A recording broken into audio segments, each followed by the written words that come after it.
പ്രളയബാധിതരെ ചേർത്ത് പിടിച്ച CPIM പ്രവർത്തകർ.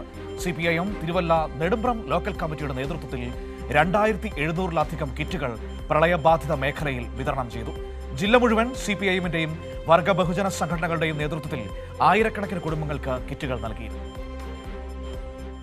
രക്ഷാപ്രവർത്തനത്തിലും ക്യാമ്പിന്റെ പ്രവർത്തനത്തിലും നേതൃത്വപരമായ പങ്കാണ് CPIM നിർവഹിച്ചത്. വർഗബഹുജന സംഘടനകളും ജനങ്ങൾക്കൊപ്പം നിന്നു. CPIM നെടുമ്പ്രം ലോക്കൽ കമ്മിറ്റിയുടെ നേതൃത്വത്തിൽ മാത്രം 2700-ലധികം കിറ്റുകളാണ് വിതരണം ചെയ്തത്. ഞങ്ങൾ എല്ലാ ജനങ്ങൾക്കും ആർക്കൊക്കെയാണോ ഭക്ഷ്യധാന്യ കിറ്റുകൾ വേണ്ടത് അവർക്ക് ഈ പഞ്ചായത്തിൽ എത്തിച്ചു കൊടുക്കുക എന്നുള്ളൊരു ലക്ഷ്യമാണ് ഞങ്ങൾ ഏറ്റെടുത്തത്. ഏതാണ്ട് 2700-ഓളം വരുന്ന കിറ്റുകൾ ഇന്നുകൊണ്ട് വിതരണം ചെയ്ത് തീരും. എല്ലാ വാർഡുകളിലും ഞങ്ങളുടെ ജനപ്രതിനിധികൾ എല്ലാ വാർഡിലും ഞങ്ങൾക്ക് ജനപ്രതിനിധികൾ ഇല്ലാത്ത സ്ഥലത്ത് പാർട്ടി നേതാക്കന്മാരും കൂടെ മുൻകൈ എടുത്തുകൊണ്ട് വീടുകളിൽ മുഴുവൻ ഇത് എത്തിച്ചു കൊടുത്തു. രക്ഷാപ്രവർത്തനത്തിലും CPIM പ്രവർത്തകർ മുന്നിലുണ്ടായിരുന്നു.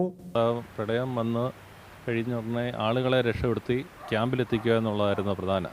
അതിന് നമ്മുടെ വാളണ്ടിയർമാർ 14 വാർഡുകളിലും സജ്ജമായി ഉണ്ടായിരുന്നു. LDF ഭരിക്കുന്ന നെടുമ്പ്രം പഞ്ചായത്തും മികച്ച രീതിയിലാണ് പ്രളയ സമയത്ത് ഇടപെട്ടത്. പഞ്ചായത്ത് പ്രസിഡന്റ് ബാലചന്ദ്രന്റെ നേതൃത്വത്തിൽ ക്യാമ്പുകളും നല്ല രീതിയിൽ പ്രവർത്തിച്ചു. കൈരളി ന്യൂസ്, പത്തനംതിട്ട.